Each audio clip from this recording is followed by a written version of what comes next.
Okay, I'm not going to repeat my mistake from last time where I forgot to unmute us on the stream for like 2 minutes. And then I had to repeat everything. So, hello everybody, welcome to our stream. This is our second Next Level Gamedev session on Twitch and our fourth session overall. Please let me know in the chat if I messed up again or if you can hear us fine, if the audio is okay.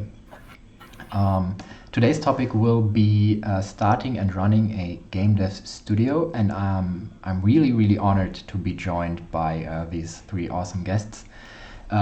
We have here Jean Leggett, who is the CEO of One More Story Games, and she also does a lot of consulting for game developers who are looking for a job. She helps them, she does a lot of coaching, and I hear that she once has been a stand-up comedian. Is that correct, Jean?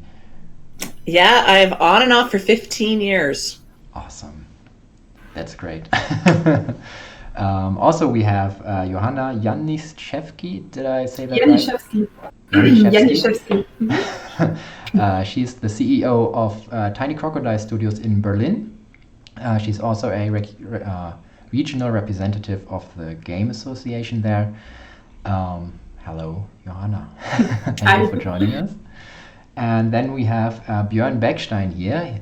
He has founded many companies in the past. Hello, Björn. And now he's working as a consultant at Bergstein Consulting. Is that correct? Yes. All right. Good to have you here. Before we start with the questions and interviews for today, I have a little tiny information about our association that I'm doing this for. So this is, I'm doing this for IFGame SH. This is the initiative for the Initiative für den Game-Standort Schleswig-Holstein. I always mess up the translation. So what we do is we organize a lot of meetups here in the state of Schleswig-Holstein. We organize game jams and panels like this. We also have some educational stuff that we do in cooperation with universities in Kiel, where we teach the basics of game development to young students. And we generally try to do everything we can to help people who want to make the first steps in game development or esports to really find, to make the first steps in the industry. So that's the brief commercial part of it. Okay, let's start with brief one-on-one interviews, just very brief, so we get to know you. And the first question that I'd like to ask each of you would be, who are you and what do we do? Maybe we can start with Jean. Jean, who are you? Hi, I'm Jean Leggett. I live just outside of Toronto, but I'm moving back to Vancouver shortly. I started up a game studio with my husband about 7.5 years ago. He had most of the games experience, so he's been in games for 20 years. And our whole thing was like make games for writers who don't know how to code. So we built a game engine. We've raised like $500,000. We've done a lot of interesting and cool stuff. We've never succeeded in the traditional sense. Our success is defined by us. And I've been a professional coach for 13 years. So for the last 2.5 years, I've been mentoring and now doing a lot of career coaching and business development consulting for game devs. And just one last thing is, a lot of what we're going to be talking about today, I talk about in my podcast, because I don't believe that game founders should feel any shame about success or failure. So if people want to know about the podcast, it's Games, Grit, and Gratitude. And it's like the real ugly talk of games, but also some really insightful, beautiful things in there too. Yeah, I've checked out some of the episodes and I kind of found myself in a lot of the things that you talk about. And I think it's important to normalize talking about how we mess up, because we're all just humans. So you really focus on helping other people in the industry, like through the podcast, but also through one-on-one coaching when people are trying to find a job. What motivates you to help people so much? I think that's just how I'm wired.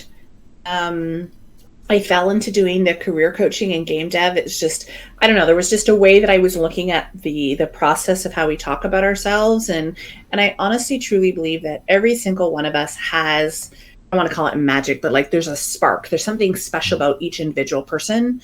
And my talent my whole life has been able to like identify that spark in people. And now I just help them put it on paper.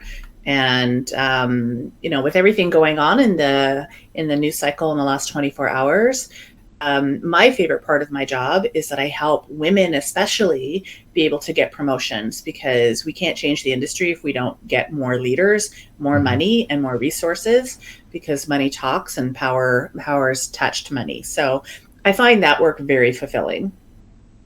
That's great. That's great. Yeah, you touched on the news of the past 24 hours that was released about Blizzard Entertainment, and we are going to talk about that later during the stream in the segment about company culture and how we can make sure that that doesn't happen in our companies.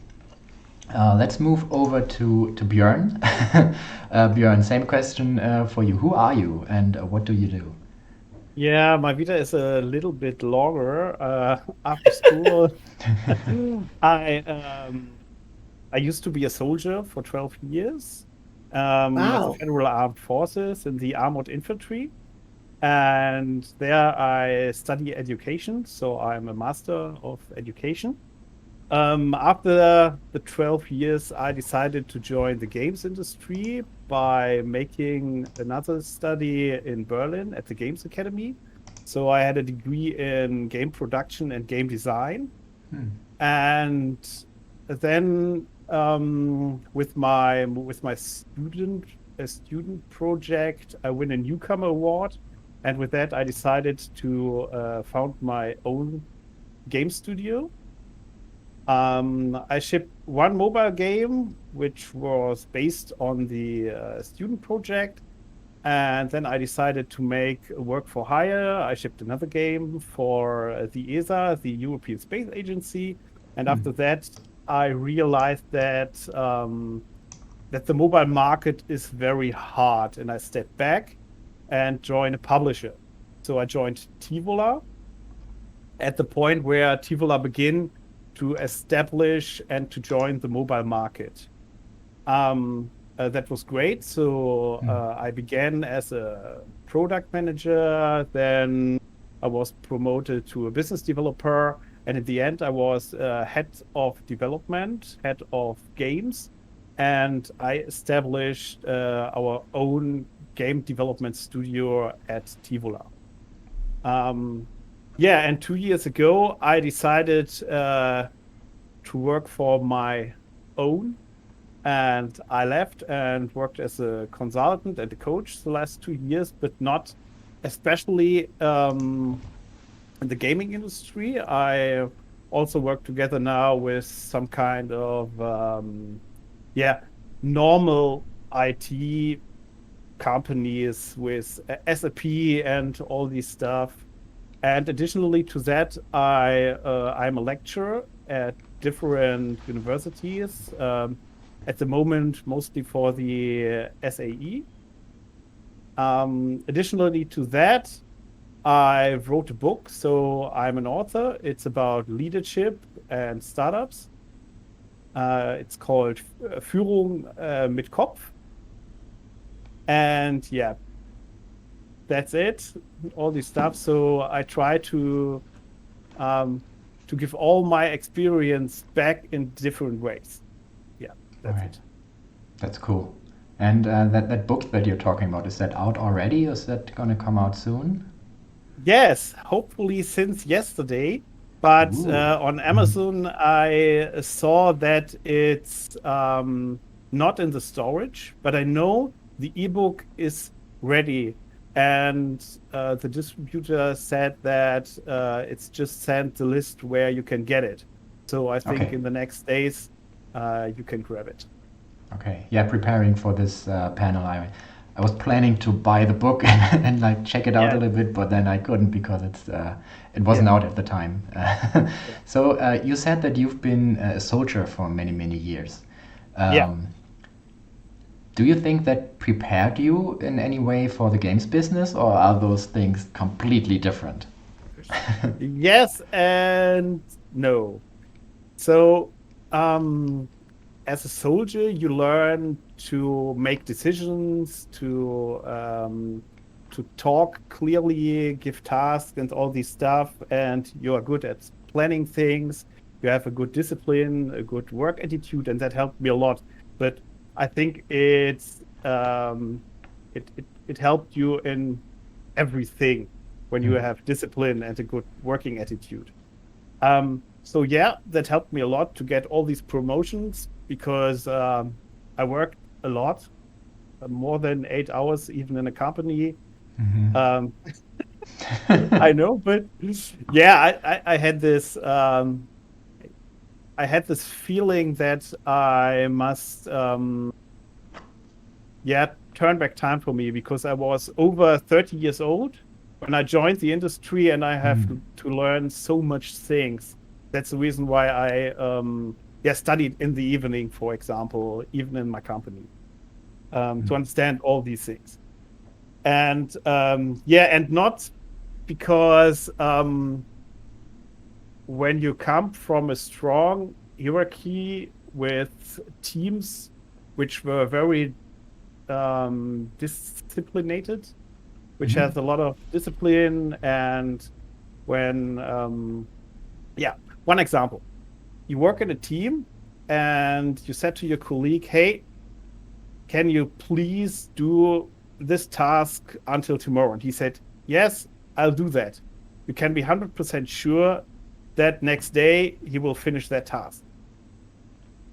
In the gaming industry, it's often like, oh yeah, it was a little bit harder than I thought, and then there was this great game, and you will get it tomorrow.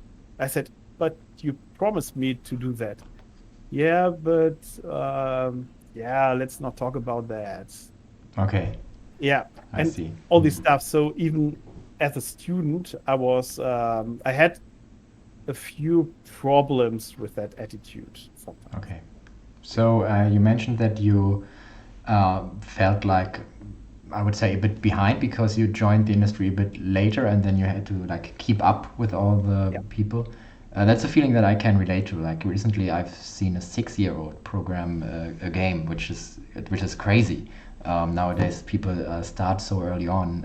Do you think that's something that's a feeling that's valid, or something that we should try to avoid, like comparing ourselves to other people too much? I think as I said, it helped you in other ways. So I didn't learn how to code from the early days or how the industry evolved. But with my attitude, I know what things in life are important. And I think that's very interesting to see another industry and another world. And you can compare that. So I think that helps. Yeah.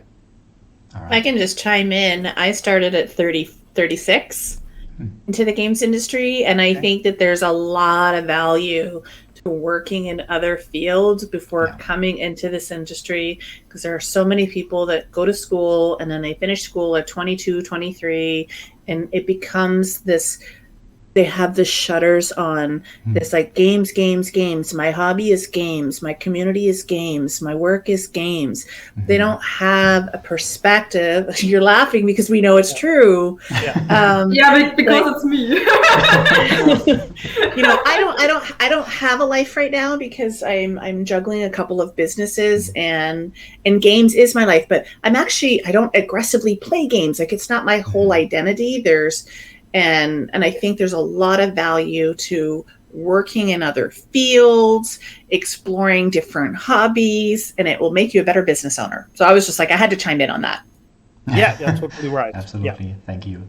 Yeah, I recently saw a tweet from, I think it was Liz England, who's a game designer, who said we need more game designers who don't like Star Wars. So people who don't have the same influences through their life, and having something having done something outside of games would have the same effect.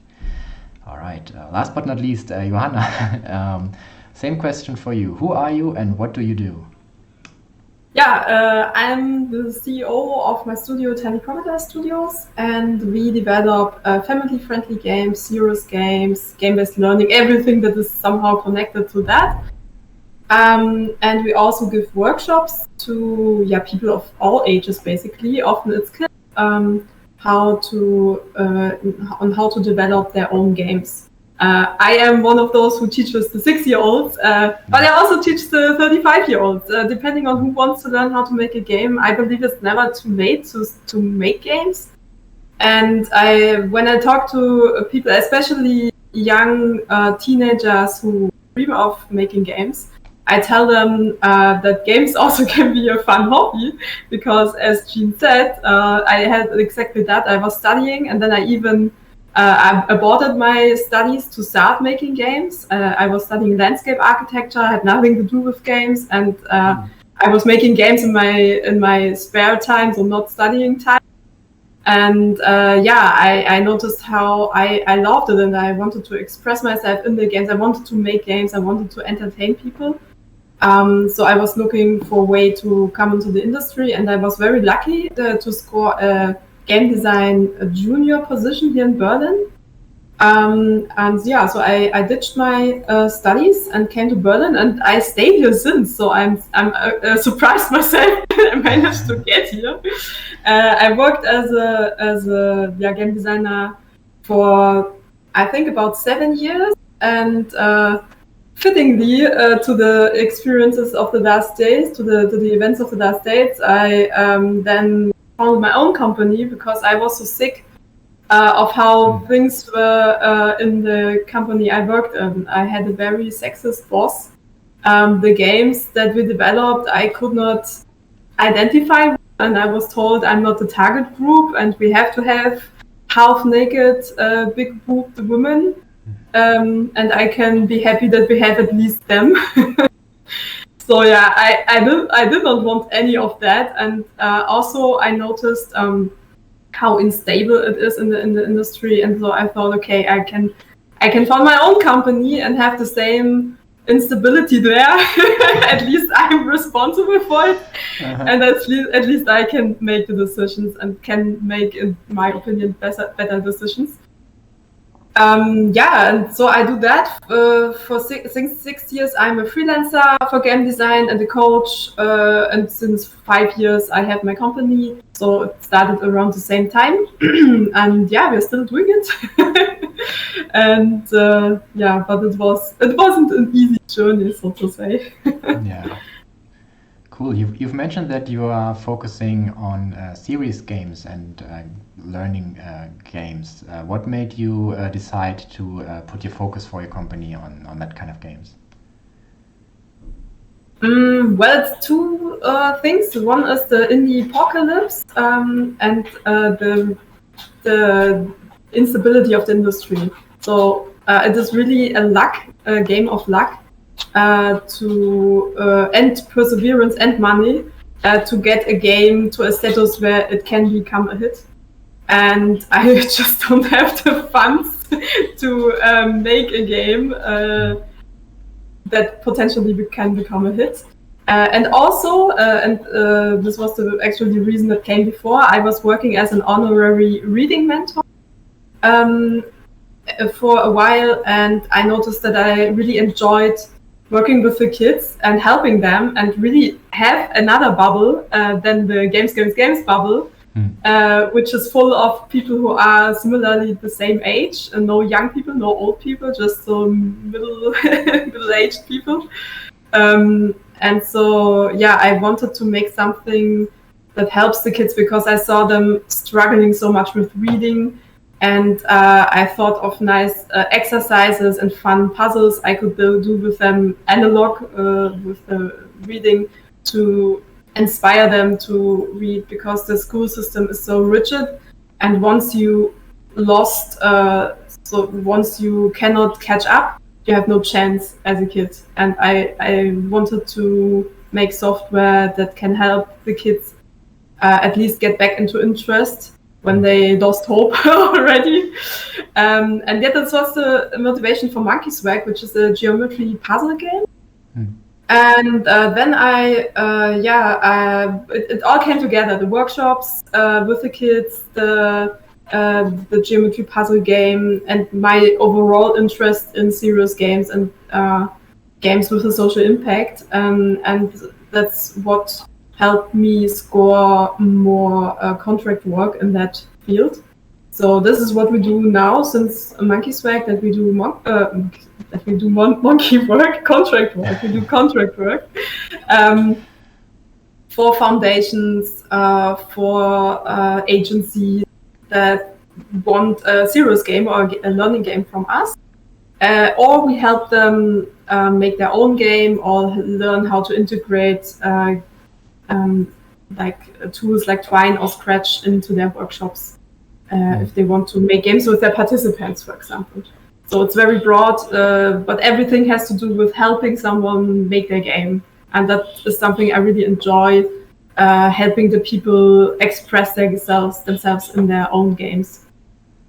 That's great. That sounds really, really cool. And from what I hear, that serious games are really on the rise. Like maybe 10 years ago, it's been this little niche thing, but now serious games seem to be everywhere, and they're growing and growing and growing, getting more and more important because more people realize how serious games can help in education and all other parts of our life, really. So it's really cool to see more studios specializing in serious games, which brings me to a little teaser for our next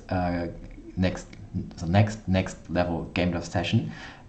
We always have a poll on which topic we want to talk about, and for next month the poll had the most votes for the topic serious games and games that tackle difficult topics. So I'm going to try and maybe get some developers to our panel of maybe games like Through the Darkest of Times and other games like that, and talk to them about why they decided to create serious games. Okay, there has been a little note on the chat that I forgot to change the the stream name, and I've been trying to fix it on the side while talking to you, but I didn't find it, so let's just keep it with last month's topic, unless somebody has a really quick tutorial for me how to do it in OBS. Then please post it on the chat. Otherwise, I'd like to start with our first question, which is why? Why did you decide to start your own company and not just join an existing company? There's a lot of uncertainties, and a lot of risks when starting your own company. But why did you do it? Why is that the one way that you want to do it? Johanna already kind of talked about how she had bad experiences in her past with her past companies. So maybe Jean, you can start. Like, why did you want to start your own company? Well, the genesis of More Story Games came from Blair, and he had gone through a really horrible experience at Electronic Arts and at Zynga, and after a near-death experience where his doctors tried to kill him in the United States, we came back home. There's always drama, but there's always like that moment that switches that light bulb. And for Blair, his big thing and his driving mission that I am fully on board with is, can we build a tool that helps lower the barrier to entry into our industry? And that's why we started up our studio, so that we could build this software, this platform. We've been building it and we've used it for the last 7 years, and we're rebuilding it for the next generation of technologies. But at the end of the day, it didn't seem like there were tools out there that could be as accessible. So I know you talked about Twine, you talked about Scratch. My hope is, and no disrespect to Twine, I think they've done phenomenal things for our industry. I want to be kind of like a Twine killer. I want people to be able to, I have also taught, so when you're talking about teaching kids, we have taught 7.5-year-old, 8-year-olds how to code in Lua script to make point and click adventure games that are narrative based. So I have a TEDx talk called What 10-Year-Olds Taught Us About Our Tech Startup, because if you can, so we're very mission driven. It isn't, I don't care if well, I do care. It's not important to me if this company makes tons and tons of money. I think I thought that in the beginning. I'm like, ooh, wouldn't it be nice? Like, now I care more about the impact. So we built our studio because we care about the cultural impact that games as a medium has. It is also why I show up in the consulting work that I do, why I do my pro bono work and all of that stuff. I care about the industry. I care about the medium. And I know this is pie in the sky thinking, but our medium is like it's going to impact every generation that comes after us. It is the quintessential form of storytelling now, this interactive digital media. So being very mission driven, can we lower those barriers to entry? Can we shift who gets to tell those stories? Can we compensate them? Because at the end of the day, being able to make a game, that's nice. Getting paid for your game, having the resources to support yourself, being able to tell more of your own stories, being able to hire more marginalized creators, that's how we change things. So that's why we started the studio. And, it's funny, there's a joke amongst entrepreneurs that entrepreneurs would rather quit a 40-hour job to work a 120-hour job, right? Because you work way more as a self-employed person, as somebody who is running your own company. This was not the easy way out. If you listen to the podcast, that's why I talk about it. And it's like, I often advise people, don't pick that path. Unless you are made of strong, strong metal, but it is going to be filled with so much heartache and pain, and it's overcomable. Look at us, right? Look at us. We've survived it. But don't go into this thinking that it's easy. I wish I had known a little bit of what was to come when I got started, because I don't think we had a lot in terms of mentorships and incubators and government grants. That didn't exist 8 years ago when we were thinking about this. So people who come after us have it a little bit easier. They have different problems. Yeah. Björn, do you want to share why you started your own thing? Yeah, with my first company, it was more or less grabbing an opportunity. Because, just because I won the Newcomer Award, I think about building or create a company with that piece of game. Because, in my opinion, it was like, okay, when everyone said that is a good product, it must be a good product. But winning an award is cool, and the game was nice, but earning money with that is a total different story. And that's the reason why I finished after 2 years, because everything was good and everyone said, hey, cool and so nice and all these cute things. But yeah, we don't make money with it. And that was very hard to learn. So, so that's the reason why I joined a publisher, just to see how the market works. Not how to create a game or how to make a project, but how to make a product where you can live from. So that's a total different story. Yeah, and the second time why I'm a freelancer now was that when you're an employee and you think about some decisions and you see how everything works, and you have a different opinion how it can work or what to do with all these ideas, you have to do it on your own way. So it's more or less you have to do it by your own or build your own company if you like to lead where to go. You know what I mean? So you can't sit back in a taxi and always said, "Oh, I don't like how he drives. I don't like where we go." So, if you have all these things in mind, you must do it on your own, and hopefully do it better. Or even if you do worse, it's your decisions and all this stuff. Yeah, and I'm kind of that person that would like to do it on my own. Yeah, that's also how it is.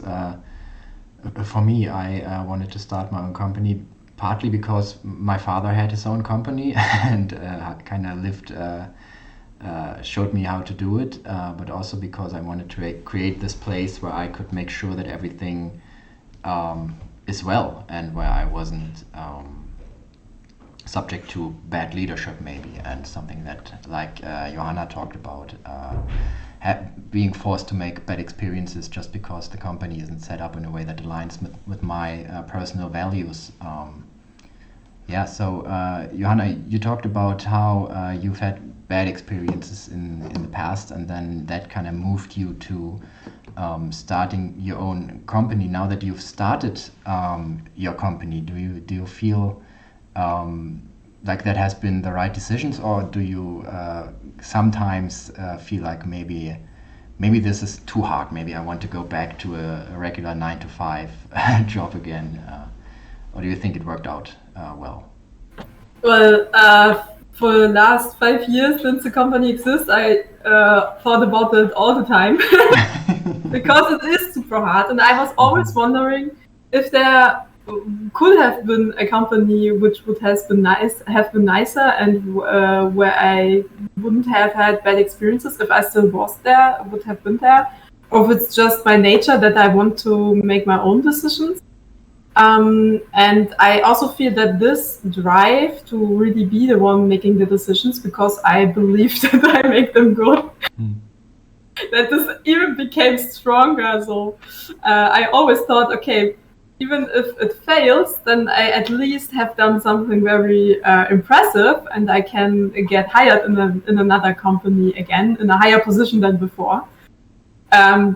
But when I think about that, I think, do I really want to get hired again? Maybe not. Maybe I try a little bit longer. But yeah, it is really a time and energy consuming. But on the other hand, the work before was too. So there was also mismanagement and over hours, and we had long hours and bad health as well. So at least now I can really work on it and making it better and improve, and not being so dependent from others and dependent on their willing to make things better.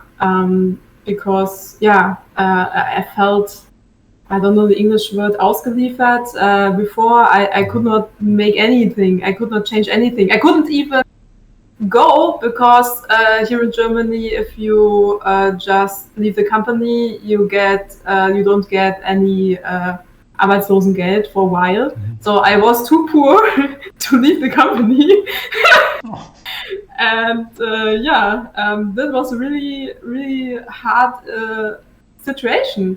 And I noticed that some people don't have this experience, especially my role models that I had here in Berlin, in the indie industry. They were all people who really had a good financial start, and I didn't have that. I was very lucky to get the funding. I think there were people, or I feel, I don't know actually how their accounts looked like, but I felt like they had a better start because they were working at good companies like Jäger, and probably had good salaries for a couple of years, and I did not have that. And so once you're in this position where you stuck in this position, in this badly paid position, it's really hard to get out of that.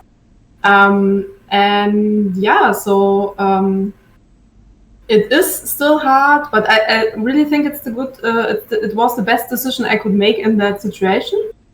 And I think thinking about if it could have been different, it's not moving me any more forward.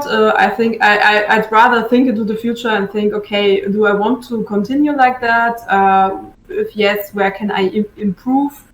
And what would be the sign for me to stop it? So that's what I rather focus on than thinking too much about the past.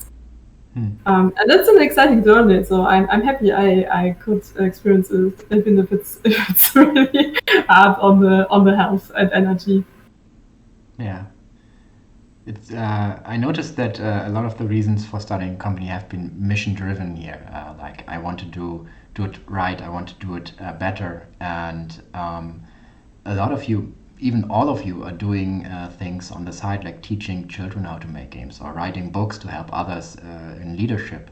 So there are a lot of side hustles. And at the same time, everybody's talking about how hard it is to start a company. How do you make it work to kind of balance all these things at the same time, like starting a company but also doing these other things? Or maybe does it work better because you're doing these things? Do these things kind of go in tandem and benefit from each other?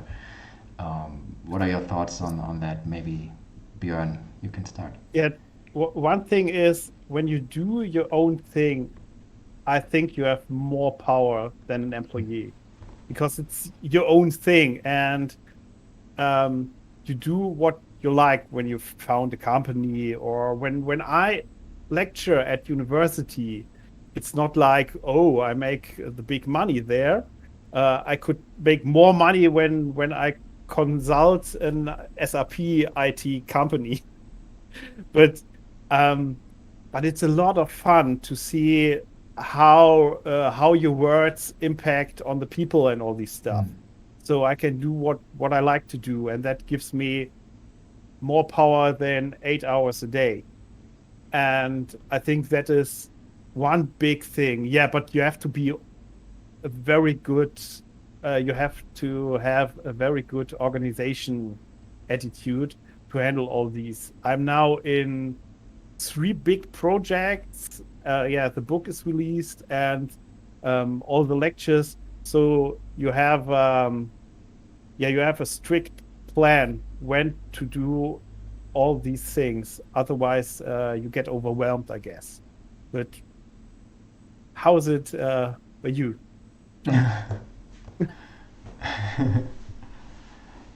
How do you handle all this stuff? You're asking me? Yeah.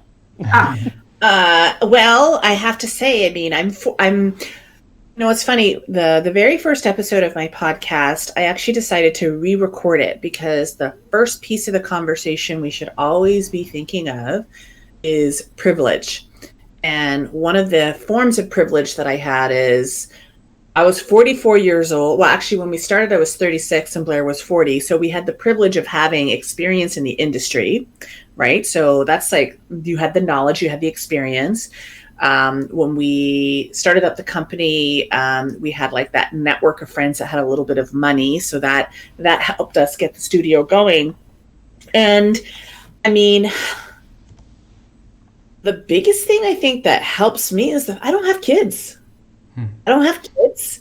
I don't have family obligations. Like I'm not looking after elderly parents. My parents are elderly. Blair's parents are elderly, but they're in good health.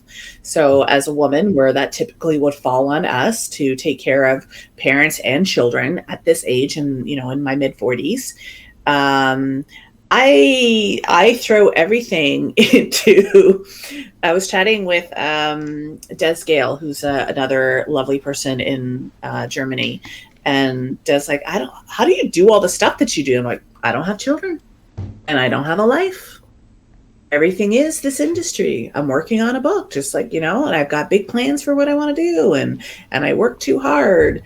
I don't know. I mean, could I benefit from a more European life of taking longer vacations in a year? Yes, I'm working on that.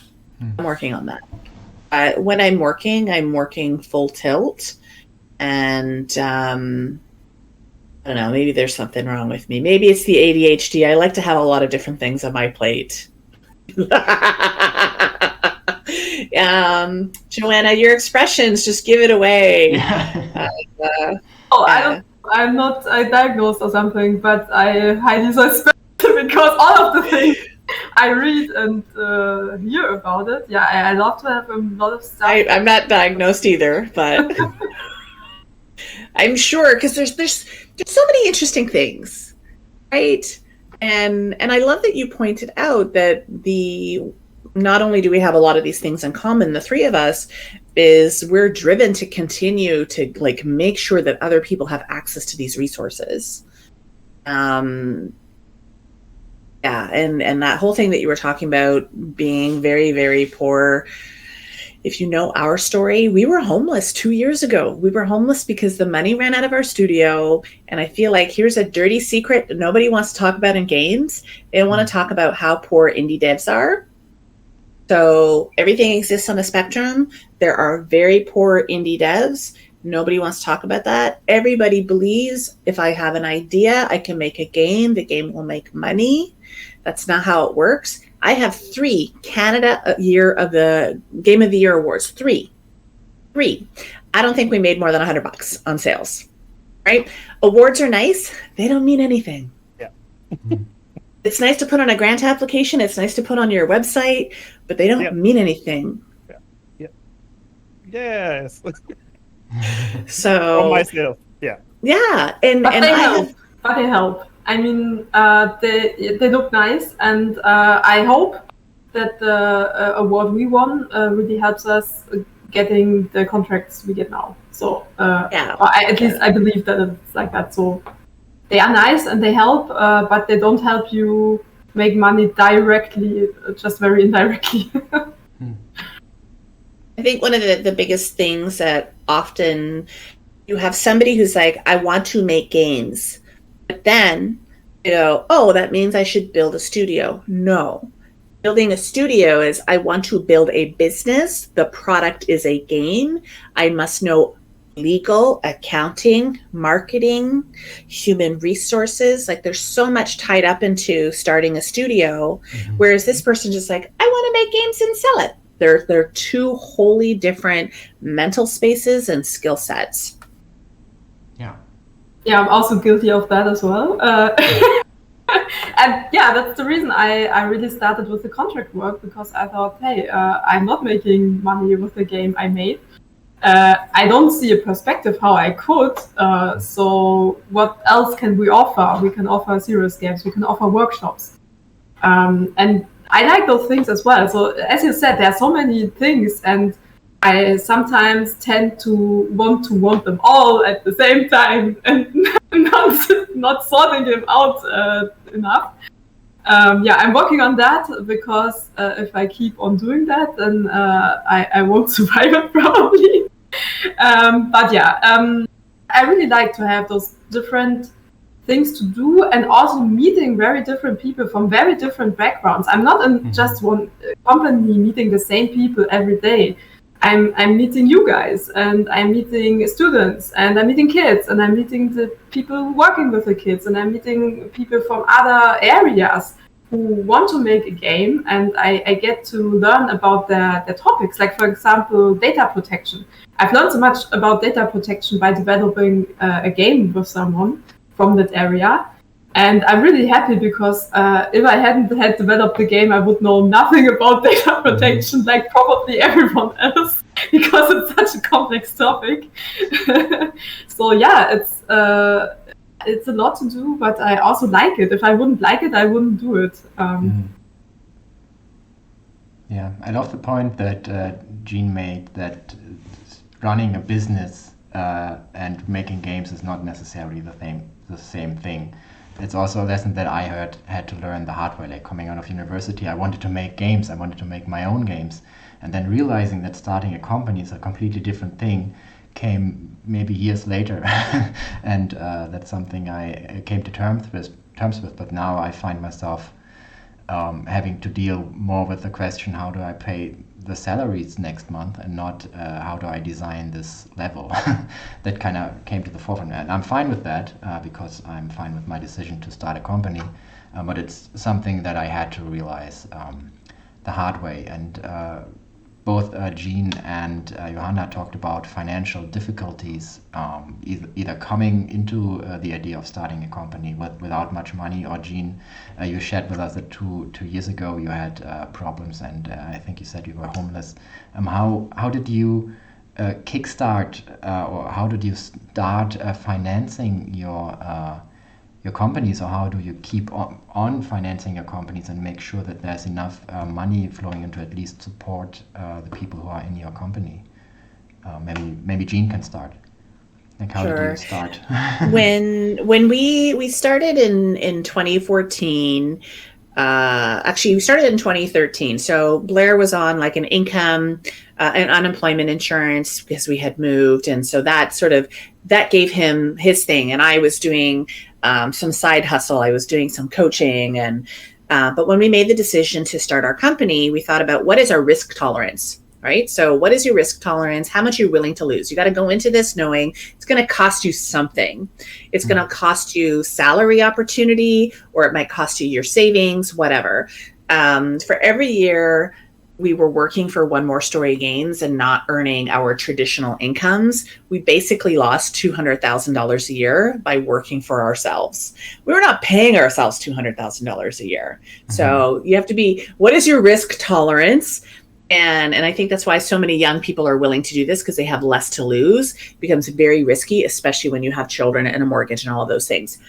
When we started up, we were fortunate enough in that I did up a friends and family letter, and we basically said, here's the market, here's our vision, here's the minimum buy-in. And over the course of 5 years, we had about $500,000 from friends and family trickle in.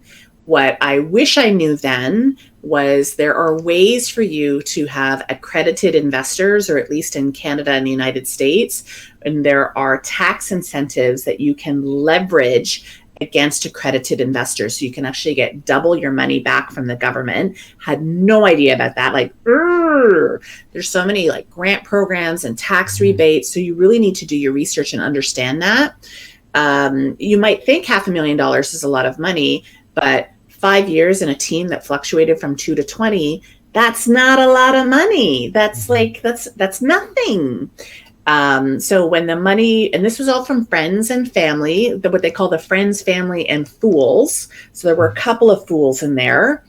And I'll tell you, last year it got a little ugly. So, the friends who had come in to support us, some of them were upset that they hadn't seen movement in our company because we were recovering from homelessness and a family death. But so you want to watch where you're getting your money sources. And so when we ran out of money, again, go listen to the podcast if you want, like 10 hours of Jean. But I have always, I don't know if you want to call it luck, if you want to call it consistency. I think it's consistency. When you show up and you are consistent in your work, people will believe in you and people will give you opportunities and or cash. And for us getting out of homelessness, a stranger to us gave us a nice fat check and said, you can start paying me back in 2 years. So she was a year early when she called on that loan. But I now fund the studio every month through the consulting work that I do. Had I known that I should have kept my consulting business in the beginning and kept it all the way through, I think that we would have had stability of income. But we just had this pie in the sky idea of changing the world, and we were not thinking about how do I generate income. So thinking about like, are you making games for art? That's a beautiful and valid way to make games. But if you have payroll and landlords do not accept hugs and good wishes. So thinking about how you're going to monetize from the beginning. Monetization is not a dirty thing. Money is just a tool. But we have to go into this with our eyes wide open, and we did not. So going back in time, I'm like, what is the minimum viable product that I can start charging money for, that I can iterate on? And for us, teaching the camps was the most revenue we'd made. So I think we have a lot of work to do to shift how we think about money, especially as independent artists, because a lot of games creators who are indies are artists and this is our medium, but we still have that struggling poor indie dev thing stuck in our heads. Mm-hmm. Yeah, that's why I also tell the students and the kids, games can be a very nice hobby. If they don't have the burning desire to go into the industry, they should keep it as a hobby. Yeah. I've recently seen a indie game dev mistakes bingo on Twitter, and one of the fields that you could circle on there was monetization is evil, and that was a really helpful bingo. And I looked at it and I kind of found myself in some of the of the things in there, but it was helpful to look at it and reflect about it. Björn, what would you advise? How should we? How can we keep our companies afloat? What would be the top tips you can give us for making sure we can pay the payroll? Yeah, first of all, before I start a company and create a business, I have to do my homework. So all these things like looking for, is there a niche? How is the market? What are my competitors? How much money they get with that kind of games and all this stuff. Because when I have a lecture in business development and I show all these numbers because numbers are the truth. So I show them how much money you can earn, for example, in mobile business with premium games, because free to play is evil. And they think, yes, we would like to gather $2 million for a premium mobile game. And I said, no, that won't work because nobody will pay money for a mobile premium game. And you will never, ever get $2 million out of that. And they don't understand it because they don't like advertisement, for example. And I had a few problems in my former company at Tivola because the story is Tivola comes from children games and educational games on retail, on Nintendo DS and all this stuff. And when we entered the mobile market, I was one of the first guys who said, okay, we make family games, but we have to implement advertisement, which is family friendly. And that's okay with Google. But we have to do that. And we have to create free-to-play games, not the hard way, like the Coin Master, but in a friendly way, like a rewarded video also on and all this stuff. And the investors always said, no, that's evil. We do all these good things. We are the good guys.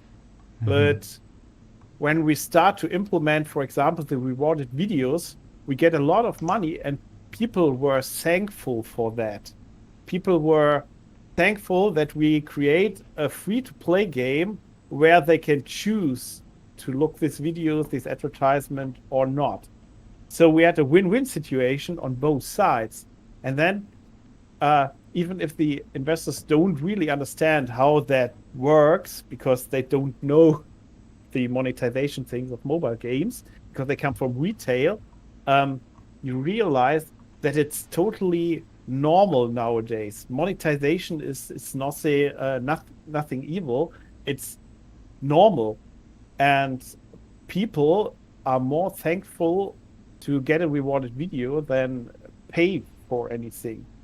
They will look 10 minutes of advertisement if they get the whole big dragon, for example. So why don't give them the things they want and they'll be thankful for? Yeah. So you have to understand the market, and as Jean said, you have to think about the monetization upfront. Mm-hmm. That's kind of the whole gameplay, the mechanics, everything. Yeah. Yeah, I think. Yeah, thinking about money is something that we as people running companies have to do constantly. And I've recently gone through a transition time. I've started the company through government funding, and that kind of stops at some point. For us, that was 2 months ago, and now we have to kind of look for new ways of funding ourselves, and suddenly we are out of this very privileged situations where we received government funding for 1.5 years, and now we're moving out of that and have to look at reevaluate our plans from the beginning. And when I look at some of the plans I made 1.5 years ago on how I'm going to keep this company afloat, some of them seem a little bit even stupid to me now that I've made all these experiences of running this company for 1.5 years. Can any of you recall some of the plans you had when starting your companies that now you think, oh, that was kind of crazy that I believed that? And now that you've gone through years of experience, you think, okay, this is how to do it. Did you have any wild dreams and plans in the beginning? Maybe Johanna can start. Yeah, of course. I mean, it's probably everyone who has ever founded anything had to go through it the hard way, probably. And I was aware of that I shouldn't be too blue-eyed and naive. And I really tried to do all the homework, but I didn't have that much information. I was taking part in a coaching, in a founding coaching, but the guy who was coaching us had no idea about the game industry. So he knew barber shop and dog food shops and stuff like that. And he couldn't help me in the way I would have needed it in regards to the game industry. So I had just a few scattered information. I had some basic information about how to found. I had read all the funding, and I have talked to the people from the industry. But it wasn't the clear picture that I have now, and maybe I even lacked the understanding. Maybe I already had all the information, but I couldn't really understand them because I lacked my own personal experience. And so I'm very happy that I got another coaching last year, which was actually funded here in Berlin. And I recently took part in an interview about it, where I spoke about it. So if you're in Berlin, then you can hit me up and I can show you the video. So I was very lucky that I got some coaching, business coaching that was specialized in the game industry. So I knew I had to do it. I wanted to do it, but still I couldn't do it in the way I wish I had. So I'm very happy that I had the chance to do it now. And with that knowledge, expand our offer to develop serious games and focus more on that, and not focusing too much on the indie dream of having your own game that makes millions, or at least pay the rent. Doesn't have to have millions. Yeah. I'd love to know more about that coaching maybe afterwards, or now you can share what kind of coaching that was. Maybe I should take a look at that and get coached a little myself. Do Björn and Jean, do you have any wild plans from the past to share that now you think are a bit outdated? Yeah, I was too optimistic in everything. How much player I reached? It was something like, I don't know how it's called in English, Milchmädchenrechnung. I think, Okay. If that the cake of money in the mobile market, if I just get 0.1% of that, that would be great. Yes. Yeah. That would be great. And when I just sign a contract with the publisher, everything will be good and all this stuff. But it's like you often forget the practical things. Even if you release the game, you won't get out the money next month.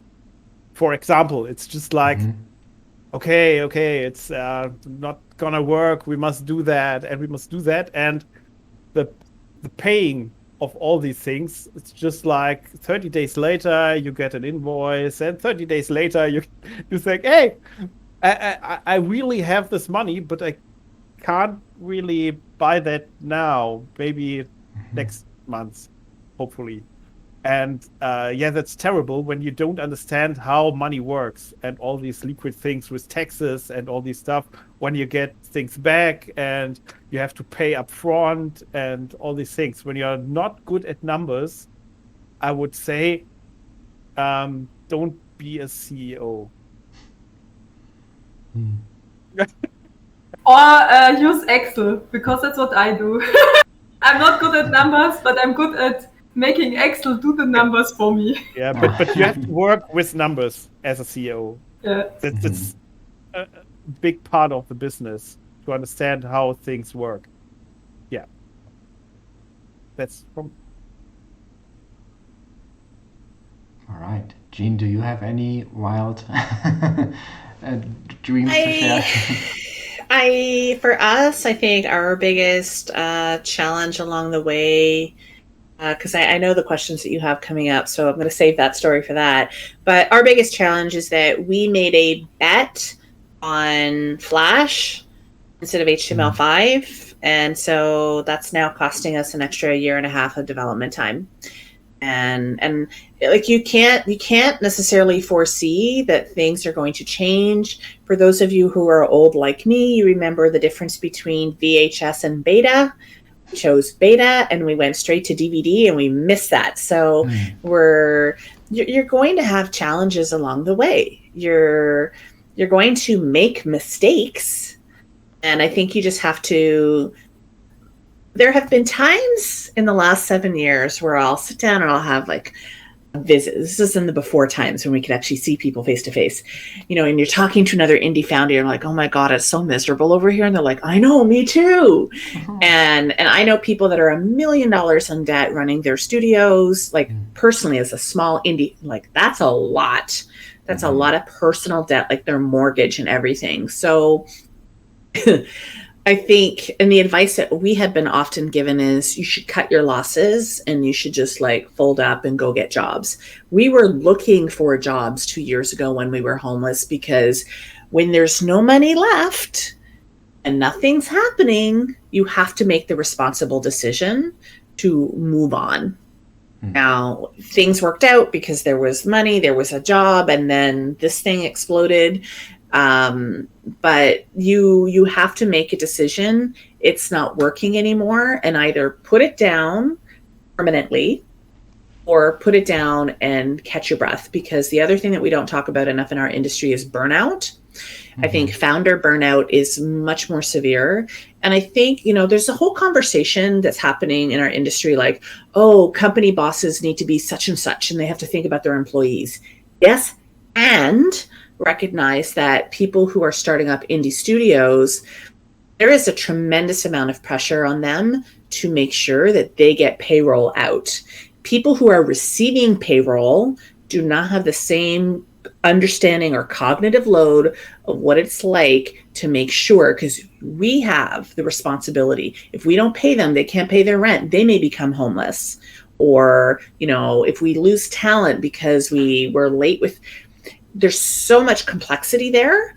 And you have to be flexible. You have to know when to let go or put something down. And I think that's like it's a key thing that we don't talk about enough. Yes. Is when is it time to walk away? Especially because it gives the impression that everyone is doing so great and I'm the only one who's struggling. So what I'm doing wrong? And hearing that people are in huge debt, I think I'm not doing that bad. So I feel like I'm doing a decent job, obviously. Yeah. When we were homeless, we didn't want to tell people we were homeless, because I didn't want the industry to think that there was something wrong with me, because people are judgmental. But the moment that we landed on our feet again, I was like, so the last 2 months where we've been couch surfing across Canada and the United States, we were homeless. And you need to understand this happens. This is not the only person that's ever been homeless in game dev. If you say, hey, have any of you been homeless before? You'll see hundreds and hundreds of people. So if we can destigmatize the challenges, we can probably crowdsource some great solutions. We're not going to fix everybody's problems, but we can at least give people the idea that they are not alone in whatever phase they are in their business.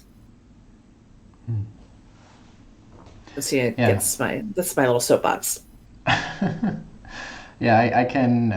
The point about responsibility that you made, Jean, really resonated with me because the first employee that I ever had, he has a child, and now I'm responsible for paying their salary so they can take care of their child, which is a huge responsibility that kind of is on my shoulders as a CEO, and that's something that I didn't really realize before starting a company, but that's something that you have to kind of tackle and be aware of. Looking at the time, Jean, you said you know the next question that I'm going to ask. Probably not, because I have to gloss over a lot of the questions. I've prepared a lot of questions that we are not going to be able to tackle today. I'd like to move on to the topic of company culture. When we start a company, we start a company culture, and we as CEOs oftentimes define how this company feels, how this company is run, and what kind of behavior is okay in our company and what kind of behavior is not okay in our company. We've already touched on the topic of the news that came out recently about Activision Blizzard being sued by the state of California for the company culture that they have. I'm just putting on stream a picture of one of the articles about that they have this big frat boy culture around sexual harassment in their company. And it's not the first time. It's like one of the many times that we hear about company culture going extremely wrong in some big and small game development companies. What would you say, how can we make sure or how can we try to improve the situation? How can we make sure that our companies are safe, our companies are good places to work at? And what can we learn from these news coming out every few months? Who would like to start on this rather difficult topic? I don't know, maybe Johanna, do you want to start? Mm-hmm. Yeah, actually, I would have to say that maybe it would be better to ask the employees, because now I am in the position of power that I make the decisions and I need really the feedback if I'm doing them right. So when it comes to defining the values, I think I did that more indirectly by defining the values of our games, but the values of our games are my values, are the values of the company. And also, we are still very small. It's my husband and I and our coder Lucas. So there's still, I feel, not the size of a company reached where I really have to define the values on paper to tell new employees. It's more naturally talked about. And I was talking with when I hired him, Lucas, our coder. I was telling him about the games that we want to make and what I want to achieve with the company. So it was more in a natural dialogue, and he told me that he wanted to do that as well, and so I saw it was a good fit. So that's what I did, but I don't think that this is the end of the advice. And I think asking the employees, especially of bigger companies, would be better, because they have to deal with all the bad stuff. And probably can see better what has to be done.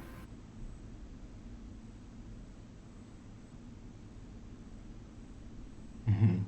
I think that's a good point. One thing that we at Off the Beaten Track did last year, the summer of last year, after the big news about Ubisoft break loose, was we implemented a questionnaire. So even though everything was and is fine at our company, we have this questionnaire that is sent out to everybody in the company every 3 months, and then they fill out how do they feel, and then it goes out to several key people in our company, and not just me, just as a mechanism that we wanted to implement very early on, even though we were just 5 people and could maybe just talk about it, but it's something that I wanted to implement and try to make it easier for people to say when something is not cool or could be improved.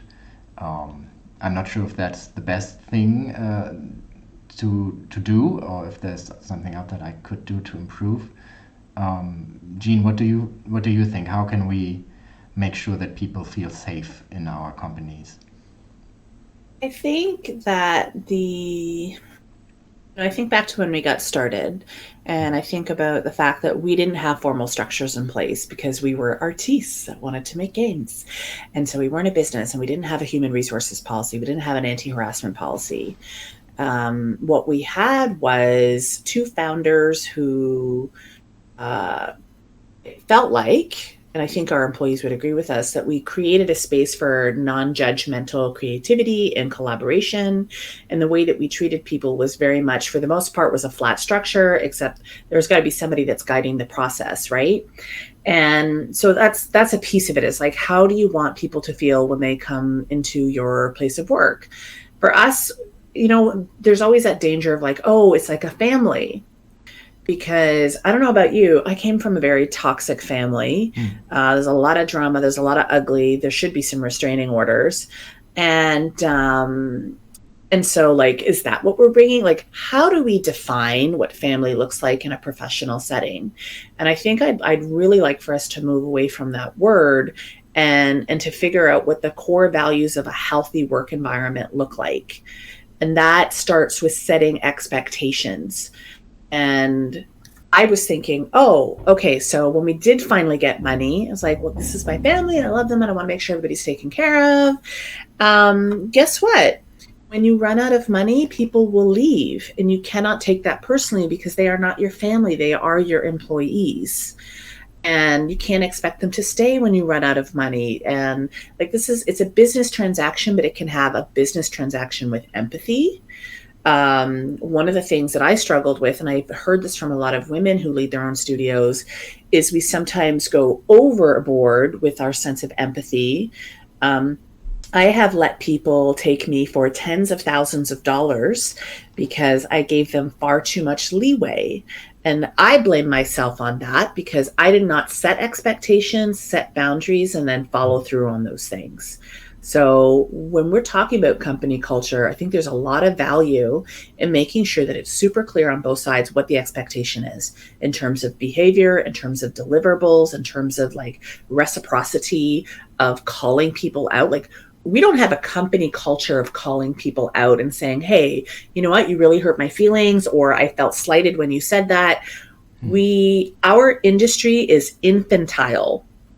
You have these, I love, and I'm trying not to be ageist, I love the people who are eager to come into this industry, but at 22 years old, many of them, and also 42 years old and 62 years old, lack emotional capability to be mature adults and use their words. So we need to figure out and get our shit together as an industry so that we're not a bunch of toddlers with digital crayons making like airplanes to play with, because we are running businesses and we are an important artistic medium. I wish, like, when I see the failures in my leadership, it was the failure not to communicate. It was the failure to recognize the red flags. I don't know about the two of you. I have hired consultants who have ripped me off. I've even hired a consultant who blackmailed me and now is on the sexual predators list. So I've never outed her. I've never mentioned her name in public. And I feel like every time this wave of this harassment stuff comes up, I want them all to burn. I want them to be held accountable. So the culture of accountability has to start at the top, and we have to say, I'm not immune to making mistakes. If we're going to progress and succeed as companies, we have to do the right thing, and that's making sure every voice is heard, not just our own. So I'm very lit up about this. I'm going to shush now.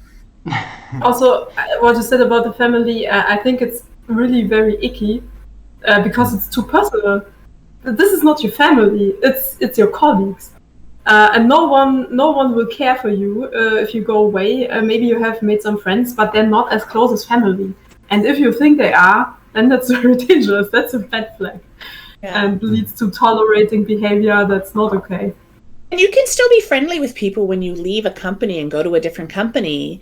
But most of the time I have experienced when I leave a company, you're only friends within that time that you were there, right? Your colleagues, you were friendly. And then when you leave, your relationship with them changes. It's a temporary relationship that might have long lasting impact, but it's never going to be the same. So we're not family, we're colleagues, we have a job to do. We can be congenial and respectful and collaborative, but let's not mistake this. We're not a bald, big, happy family. There are people in game dev who hate me because I'm toxic and positive. Like, I'm toxic in my positivity. I have said inappropriate things from time to time. It happens. You can apologize until you're blue in the face. People will not accept it. It is what it is. But we are not a happy, big family. And people who think that we are and are shocked that we're not have a lot of growing up to do, because there are tens of thousands of people in our industry. We all have different political opinions. Some people believe it's okay to discriminate on the basis of any aspect of who you are as in a meat sack. And so you have to either learn to get along with those, form your companies with little racist jerks over here, and then the rest of us will go form companies of not racist jerks over here.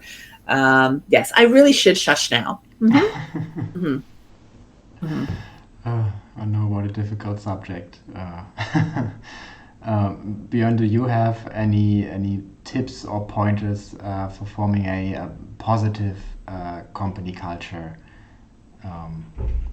Yeah, first of all, I think that every leader in your company has to be a role model with a zero tolerance for all these stuff. And with a startup, every new employee must learn directly the expectations, as Jen said, that there's a no tolerance in the company, because it's often like people look away when things happened, or when all these, when you got this feeling that something is not right. But as a leader or even a CEO, you have to act as soon as possible, and you have to make crystal clear that there's no place in your company for that. Even if you will lost your best programmer, your best artist, when something like that happens, you have to stand there and say, no, it's totally equal how good you are or how much I need you. There's no place for that. And this is hard for startups, and especially when you, and that's my second point, when you found a company with friends. I had an interview a long time ago with my first company where I said, okay, don't found a company with your friends, because that's like all these family things. You can't have a professional communication after a while, because everyone said, hey, we are friends. And I said, no, I'm the CEO. I take the decisions, and that's not okay. Hey, Björn, but hey, it's okay, huh? No, it isn't. And that's the reason why I lost an artist, a good artist, who just said, okay, when you say that's the decision, I will never come back. And I've never seen him again. He just left the building and don't come back. And all the works, and I said, hey, that's not cool. And it gets very personal. And that's the point where you can't fix it with arguments.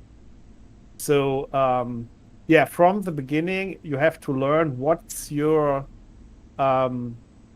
responsibilities as a CEO. And then when you have a bigger company and you have different leaders in your company, you have the responsibility that they act the same way as you, with the zero tolerance for all these stuff.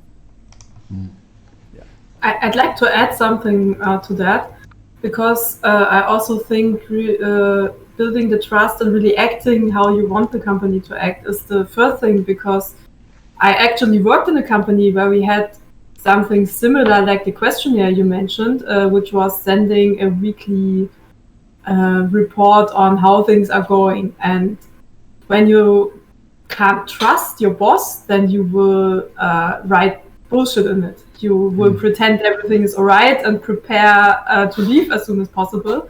So it won't help you if there's no trust.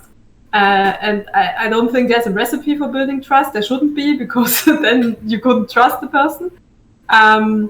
I think it's a very complicated situation because there's so much mixed up. There is this financial responsibility, existing in capitalism, having to be there for people, having to have the money to pay their payrolls, pay your own payrolls. Don't overwork yourself, don't overwork them.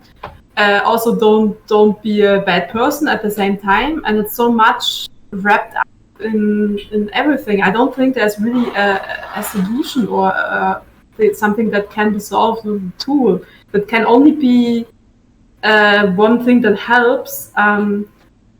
And I really struggled to condense it, but I would really warn against thinking that you can solve it just, for example, by having the questionnaire. I'm not saying you do think you can solve it, Jens, with it, but it's just that the example is very, very present for me now. So yeah, if you can't trust your boss, then there's no tool that can save you. Yeah, and I think we have this problem in the army. When you are very high in rank, all people will tell you that everything's fine, everything's good, and the work is great, and we get it. And in the basement, you have a lot of problems, but you don't realize it because every one of your leaders tells, hey, everything's good. We have no problems. Everything's fine. Oh, would you like to do that? Yes, do it. We give you a backup. And that's the most difficult thing, in my opinion, for a CEO or a leader, that you have to really see your people, really understand what motivates them, how do they feel, and not just think, okay, they will always tell me the truth, how they feel and how it is working. You must open your eyes and not just believe, okay, everything's fine, everything's fine, because they like to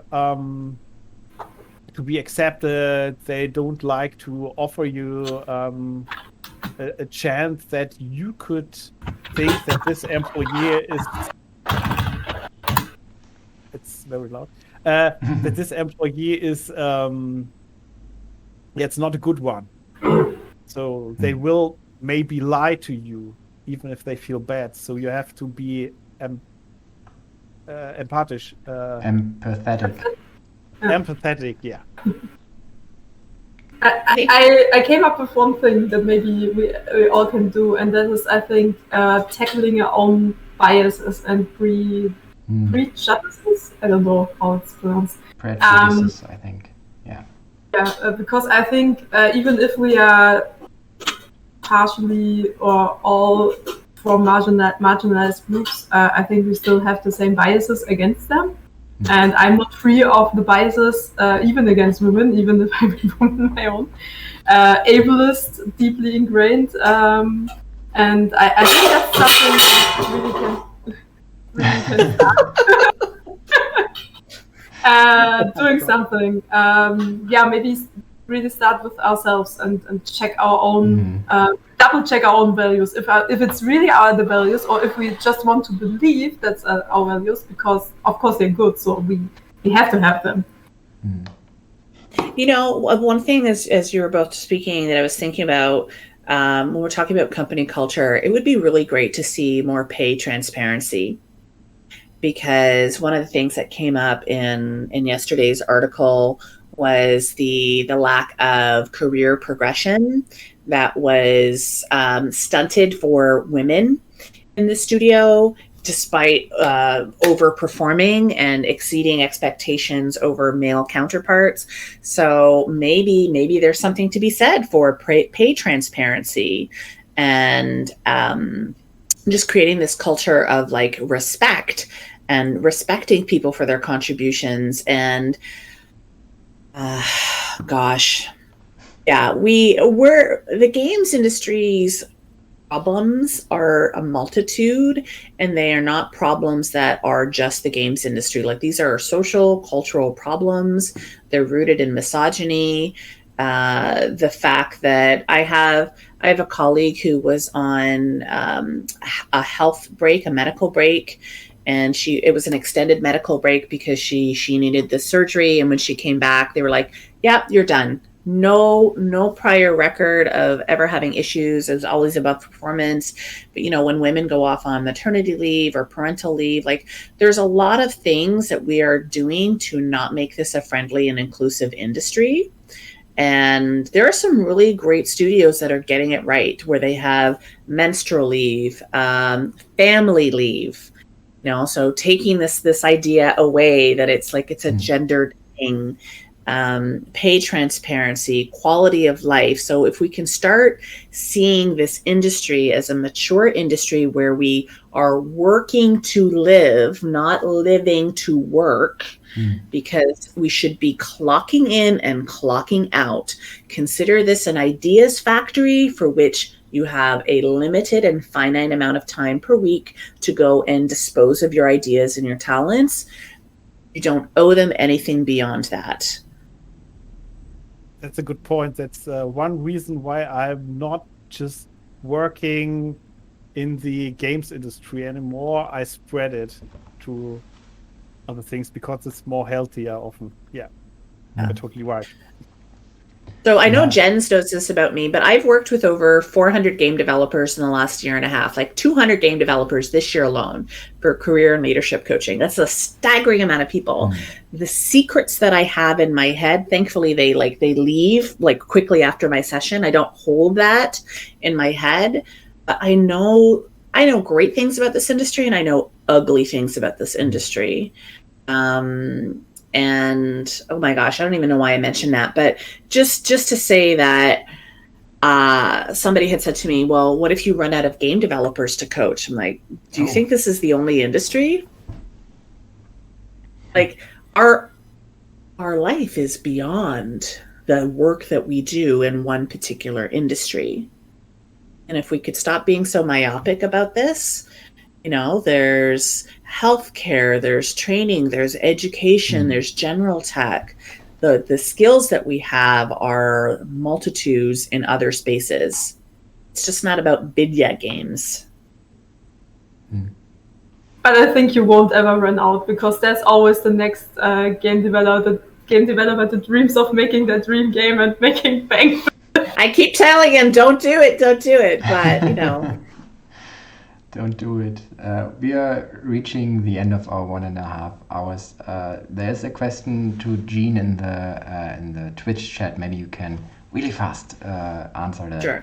The question is, which businesses do it right? Do you know any businesses that do it right? Yes, I do. So I won't tell you which ones are doing it wrong, because I have a lot of clients from them right now, and that's a secret. But I can tell you that a handful of my favorite studios are Star Stable in Sweden. I have a number of clients that have gone on to work there. They are getting it right. I have heard really wonderful things from clients, colleagues, and friends who work at Bungie. So Bungie is getting it right. There's a fantastic indie studio out of Australia who I love dearly, and that is Summerfall Studios, headed up by Liam Essler and David Gator.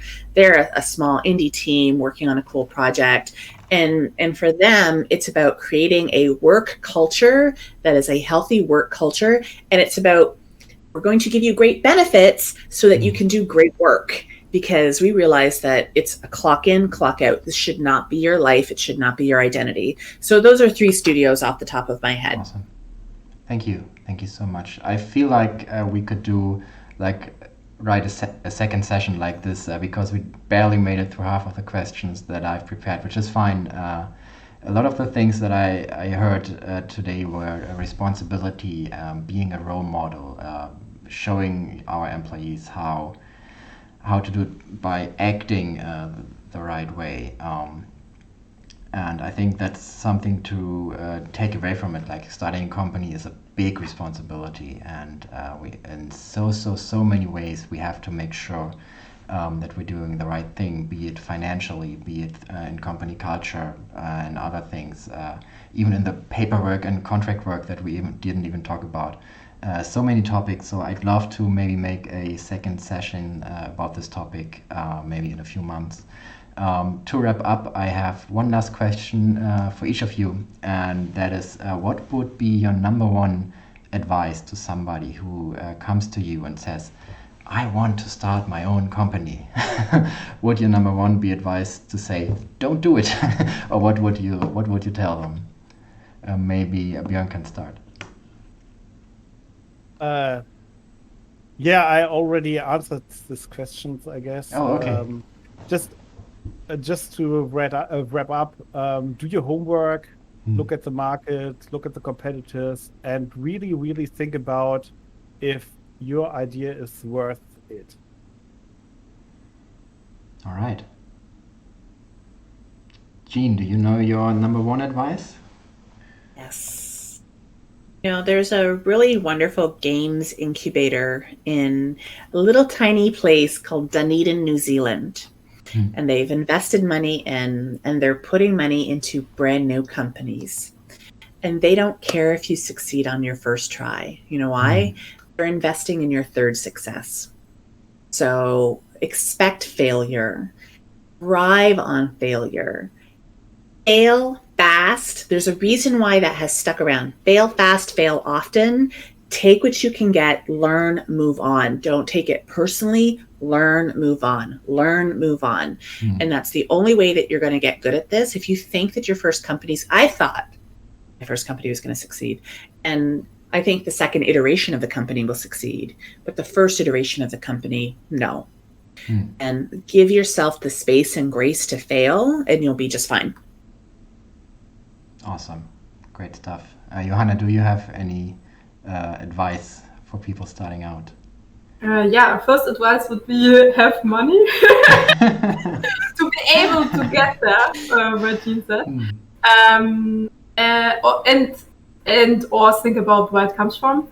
And the second would be to not take it personally. If people don't like your game, if the game does not sell, I can talk. I felt attacked myself when people did not buy my game, but at least I knew I shouldn't take it personally, and that helped me get over it.